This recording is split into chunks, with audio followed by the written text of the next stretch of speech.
If there is any group of people too stupid to realize that when you demand censorship, you get censored, it must be the mainstream left. Because now we have the infamous Sacha Baron Cohen outraged that Facebook is censoring his article after he asked for it. I kid you not. The man tweeted, Facebook, I criticized you for not blocking false info about COVID. Now your AI is blocking my article because the photo has false info about COVID. Instead of just AI, use the money you made during COVID to hire more humans to moderate and fact check. Oh, these people are just so dumb. The money you made during COVID. You mean when everyone's revenue went down? I'm not sure Facebook is one of these big box stores that saw a stock price surge because they were the only ones allowed to be open. But I'm sure Sacha Baron Cohen lacks the ability to use Google because his computer must be broken. Certainly it's not because he's just too stupid. I don't like being mean, but I'll tell you what. You may be familiar with what's going on with Borat, Sacha Baron Cohen's character, and Rudy Giuliani. Why, it is Sacha Baron Cohen who is putting out fake news to manipulate the election. That's right.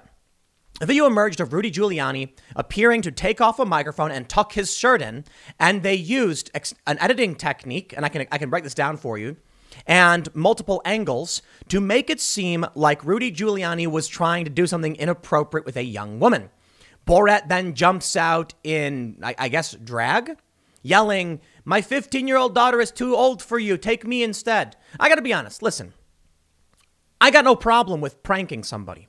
I think Rudy Giuliani got sort of pranked, but they didn't really get... Look, if they actually got someone to say something dumb or offensive and shocked them, I'd be into it. This is just Rudy Giuliani doing an interview and then tucking his shirt in. More importantly, what's the controversy here?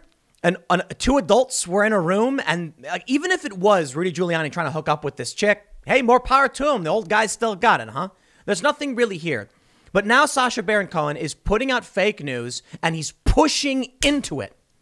It's fake news meant to smear and discredit Rudy Giuliani. I'm not saying you got to like the guy or you got to believe everything he says, but Sacha Baron Cohen is dropping this just before an election. And I think the name of his film is like the trial of the Chicago 7. He is actively calling for people to campaign and vote against Donald Trump. I have no problem if the man says, I don't like Trump, please vote Biden. I respect that, in fact. But what he's doing is manipulating people with lies to trick them into voting, then calling for censorship of those he doesn't like, and then complaining because he actually got censored. It takes a special kind of stupid. I remember Borat when I was younger. Man, it was a long time ago. What was this, like 15 years ago or something? It was a really long time ago. And it was funny. But the original Borat, my understanding, and maybe I'm just misremembering, kind of just screwed around with regular people. He would go around and he would pretend to be this foreigner and do weird things. And the joke was mostly about people didn't understand foreign customs and cultures. So trying to be respectful to this guy would often find themselves in compromising positions.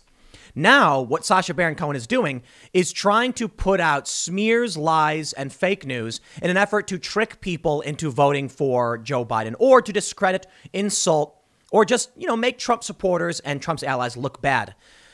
I hate that. I despise fake news and manipulation. And I am glad Facebook is censoring Sacha Baron Cohen, at least emotionally. Deep down, I actually think you should hear his argument. But when I say I'm glad about it, what I mean is he is getting his comeuppance. He has called for censorship and then faced the brunt of his own, the blade. He swung his bat and it whooped around and whacked him in the face. And so I got to be honest. Yeah, it feels good, right? Ultimately, I oppose censorship. I think it's a bad thing. And I think you should read his article to understand where he's coming from. I think it shows that he is a moral authoritarian. He is duplicitous. And he thinks he's better than you. And that's why it's extremely important you read what he has to say, so you get a better understanding of why he's lying to everybody right now about Rudy Giuliani. Because he doesn't think you're smart enough to vote on what your actual interests are. And so he wants to trick people he thinks are stupid. So here's what happens. Sacha Baron Cohen, your own article gets censored by your own blade, and so be it. Well, here's what he wrote. I'm not going to read too much into it. I'm gonna break down and show you the hypocrisy of people like Cohen. He says, we must save democracy from conspiracies. And this was the article that was censored on Facebook because he called for it. Talk about stupid. He says, a few times in my career, I have genuinely feared for my life. In Arkansas, I posed as an ultimate fighter at a cage match and challenged anyone in the audience to take me on. When my fake ex-boyfriend volunteered, we engaged in some heavy petting, triggering a near riot. The crowd, including some recently paroled prisoners with swastika tattoos, erupted in homophobic slurs and started hurling metal chairs at us. Had I not ducked into a trap door and out an escape tunnel, I think the crowd would have beaten me senseless. I think. Sure. I mean, I personally think it's wrong when someone goes into an area where they know violence is possible because there are bad people there and then try and trigger that violence. That's why I criticized the Proud Boys for going to Portland. And it's why I think Sacha Baron Cohen is just as bad. Moments like that are frightening. Today, though, I'm truly terrified for the survival of democracy itself. He says, a year ago, I spoke out publicly for the first time in my own voice because I feared that our pluralistic democracies were at risk of being destroyed by a flood of hate, lies, and conspiracies spewed by demagogues and spread by social media. Since then, this toxic brew has exploded into the open, and with just weeks until the election, these conspiracies threatened to kill democracy as we know it. For most of my career, I've been reluctant to take a public stance on the issues of the day. I felt more comfortable in character or in a mankini. Yes, a lot of my comedy is uncomfortably pubescent, but when it works, satire can humble the powerful and expose the ills of society. As Abby Hoffman, who helped lead the 1968 protests against the Vietnam War during the Democratic Convention in Chicago, liked to say, sacred cows make the tastiest hamburger. By getting people to reveal what they really believe, I have at times exposed the ignorance, bigotry, and conspiratorial delusions that often lurk just below the surface of our modern lives.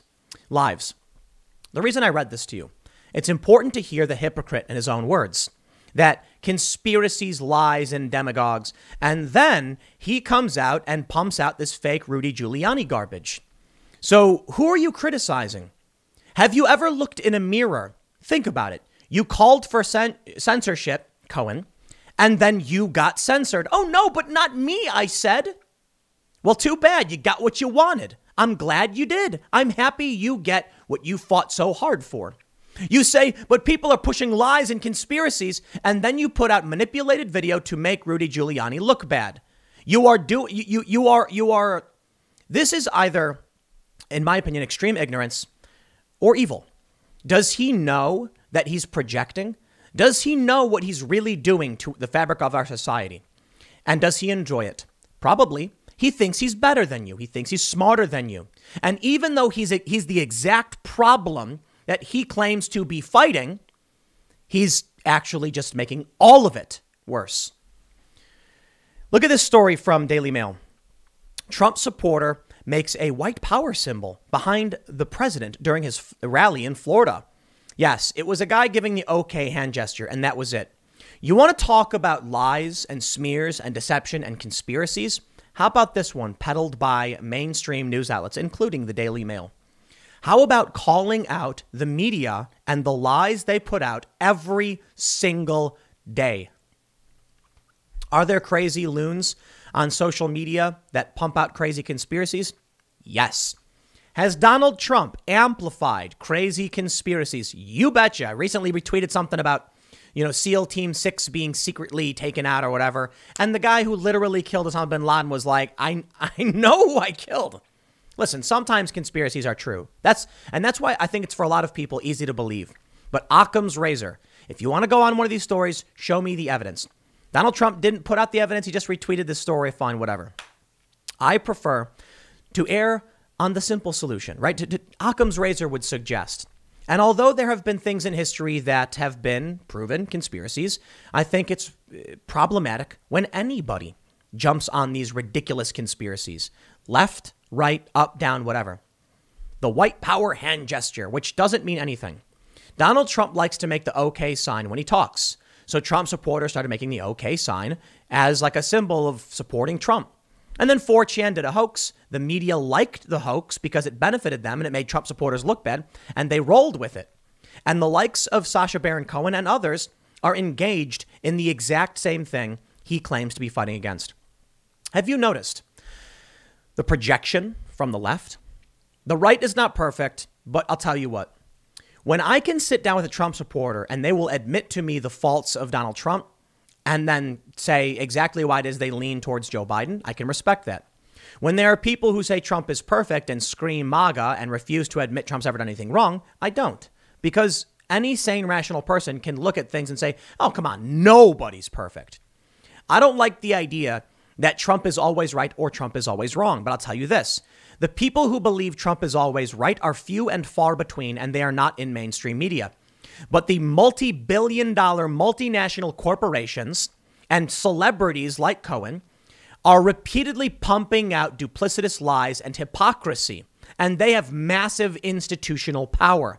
They are the great manipulators, and he has the nerve to complain about this. Maybe what he's really doing is projecting. You see, it was the Democrats that actually took money from the Russians.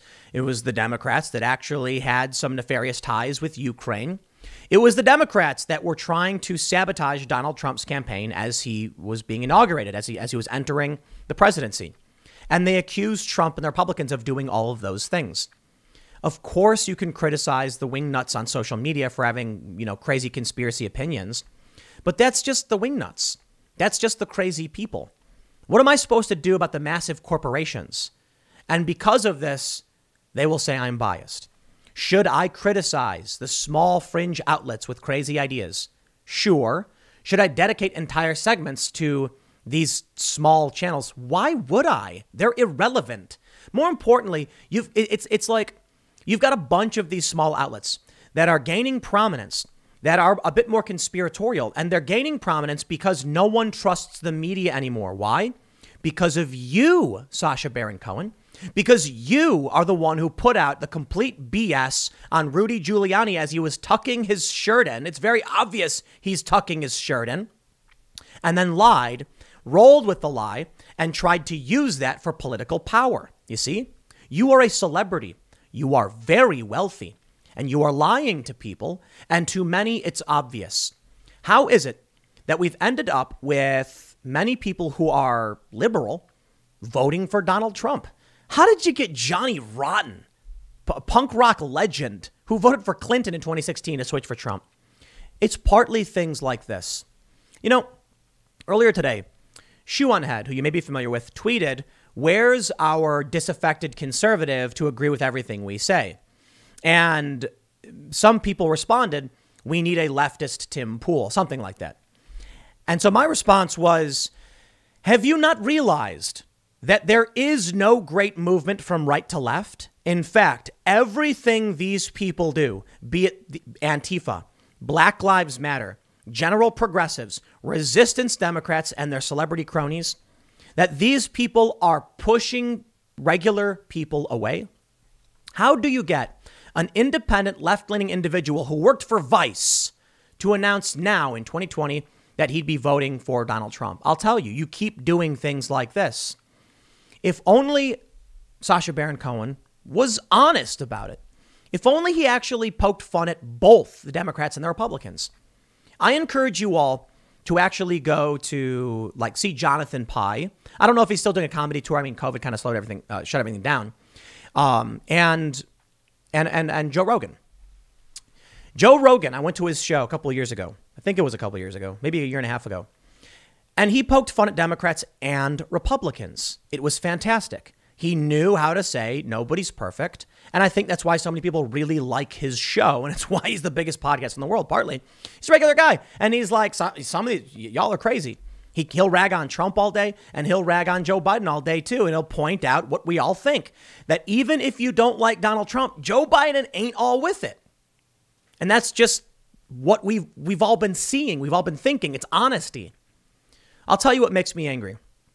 Every day I go on Twitter and there's the what's happening section right there. And it's some ridiculously pro-Joe Biden lie. Snopes reveals that Joe Biden won't raise your taxes. Joe Biden said he's gonna remove Donald Trump's tax cuts. That means everybody's taxes go up. But of course, so you get 50 Cent saying that he doesn't want to pay 62% in taxes because under Joe Biden's plan, when you combine all of the existing taxes, it puts your effective tax rate effective to around 62. And what do we get? Joe Biden will not raise your tax to 62%. It's a lie, says fact checker. And it's not true. Think about it this way. When you see a story, Joe Biden will end the Trump tax cuts, but promises to only raise taxes on those who make more than $400,000 a year. If you're not a moron, you're like, but if the tax cuts go away, won't my taxes go up? And then the media says, shut up, you moron. We call you a flyover state for a reason. And I'm just like, dude, chill out. But you can see what these journalists really think. Maybe that's one of the biggest problems. Twitter has exposed how these people really feel. We call them flyovers for a reason.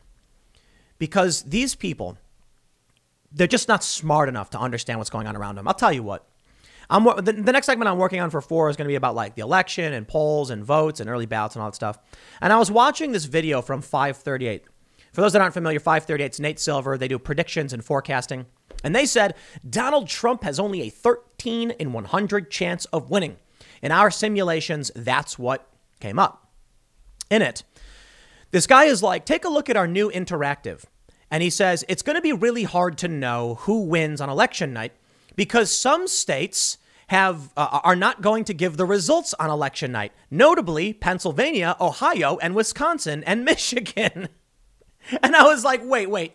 You mean the states Trump needs to win the presidency are the states that changed their rules? You know what it reminds me of? You ever watch Family Guy? And there was this episode a long time ago, it was really old, where this British dude buys the bar in Quahog where they all live. And then like a couple days later, it burns to the ground. And the insurance guy is like, the place burns down. And Lois Griffin says, so you mean this guy he bought the place, took out an insurance policy specifically covering fire damage, and then a day later the place burned down? Don't you find that strange? And the insurance guy goes, actually, no, it happens all the time. And that was the joke. It happens all the time. Not being able to connect the dots. Let me connect the dots for you. Don't you all find it a little strange that the states that gave Trump the win in 2016 that weren't supposed to flip Republican are the ones where they've changed the rules so that they won't be counting the votes on election day? A little curiosity could go a long way. But these journalists don't have any of this. They're just like, well, these states just decided to change all the rules at the last minute and won't be giving us the results on election day. It's like, so you know what happens? Without those states, they are going to call it for Joe Biden on election day. And then when Trump tries fighting for those results, they're going to say Trump lost and refuses to accept the results of the election. Get it? Trump's going to win a bunch of states. Joe Biden's going to win a bunch of states. Of course, he's going to get California, Illinois, New York. Fine. However, because we won't have the results from these Rust Belt states, it will look like Joe Biden won. The forecasters will then say there's no way Trump pulls ahead in the Rust Belt states because polling shows this. Therefore, we think it's safe to say Joe Biden has definitely won this. Then they're going to say Trump needs to accept the results he's lost before the results are called in. That's my prediction, at least. Now, I'm getting off on a tangent. The point is, what we see, I shouldn't just be ragging on Borat and Sacha Baron Cohen because it's all of them. But I see this perfect storm. This dude who puts out unhinged conspiracies and lies to gain power. So look what he says. Using unhinged lies and conspiracies to gain power and subjugate others is, of course, nothing new. What do you think it is you are doing? We can see it, man. We know you're doing it. Unfortunately, as George Carlin said, think about how stupid the average person is. Now realize half of them are stupider than that. I don't think the average person is stupid. In fact, I think a person is smart. I think people are stupid. I think the average person is not required to know everything. And I think the average person doesn't understand a lot of the news because it's not their job. If your job is to be a school teacher or a doctor or a plumber, you're not reading the news all day, every day like I am. And thus, there are many people who don't read the news, who just trust what they're seeing and are being fed lies by the likes of Sacha Baron Cohen and mainstream media. Well, Trump tries to cut through that. He calls him the enemy of the people. He calls him fake news. And then what do we get? Did you guys watch my earlier segment from this morning CNN canceled Piers Morgan because he criticized the press for not covering the Hunter Biden laptop scandal. The media in this country is manipulating every single person. And when you get a bunch of people who don't know the facts, and they're not required to read the news all day, every day, but we're getting to that point where you might have to. What do these regular people see? They see a wave of news. Orange man is bad. Orange man is cheating. Trump supporters are dumb. And they don't investigate further because, well, they got jobs, right? They end up believing this stuff. They end up believing the lies of Sacha Baron Cohen, who gets his op-ed published in Time, where he projects onto you that which he is actually doing. And they vote for Biden against their own interests. Now, Donald Trump isn't perfect, and I can say that 800,000 times all day, every day. But a booming economy is in your interests. Under Joe Biden, he got us entangled in foreign excursions and war, and then passed all that war off to Donald Trump. They built the cages, then they blamed Trump for it. They let our economy stagnate, and then Obama had the nerve to say, you can't bring the GDP back up to 4%. It's not possible. I think it was 4%. You need a magic wand, and then Trump did it. If Trump gets elected, I think we will see booming prosperity, a continuation of the golden age that we've lived in for some time now. And it is a golden age. Think about the prosperity and wealth and how good these times have been and how they have created, unfortunately, some bad times. If Donald Trump wins, it is good times ahead. If Joe Biden wins, this is interesting, actually. I'm not entirely convinced it'll be bad times immediately, but I believe it will be bad times eventually. If Donald Trump wins, he will get rid of the racism, the critical race theory. He will end these foreign wars, and he will give the American people much of what they ask for. The economy will be booming for everyone. If Joe Biden wins, he will carry out the world police foreign policy of his previous administration. Things will probably get worse. The economy will probably stagnate. He'll blame COVID for it or Trump. And then what will happen is one of two things. If people get angry enough, realizing they've been sold another bag of lies, the recoil in 2024 will be historic, beyond historic. Or maybe the Democrats will keep people placated just enough so that they can slowly erode our manufacturing base, take our jobs away, and watch the middle class crumble. And then no one will be angry enough, fast enough to do anything about it. You see, if they slowly give away our jobs, sell out our manufacturing, there won't be enough power within the people to finance another Donald Trump. Not only that, but Donald Trump's a billionaire himself, and he had a lot of celebrity press power. Imagine somebody who doesn't have that and can't break through. There will never be another Donald Trump unless Trump wins. And perhaps I should say there will never be a populist unless Donald Trump wins. And that includes the left. And this is why I can't believe the progressives are on board with Biden. Because if Biden wins, they will lock the doors and never allow a Bernie Sanders to get in ever because he made life so miserable for them. But anyway, look, I didn't really want to talk about Cohen because I don't want to give him any air. But I'm sick and tired of the elites, the ivory towers, telling us what to think and then calling us the morons. It's not us that's stupid, dude. Everybody is ignorant in their own right. There are many things that individuals don't know, but a person is smart. A person can tell you things you've never known, but a person doesn't know everything. And you, such a Baron Cohen, are a duplicitous hypocrite who are pumping out lies and disinformation and then complaining about it, calling for active censorship and then complaining about it. And as we can see now, you've gotten your karmic justice. The next segment's coming up at 4 p.m. over at youtube.com/Timcast, my main channel. Check it out. It's a different channel from this one, and I will see you then.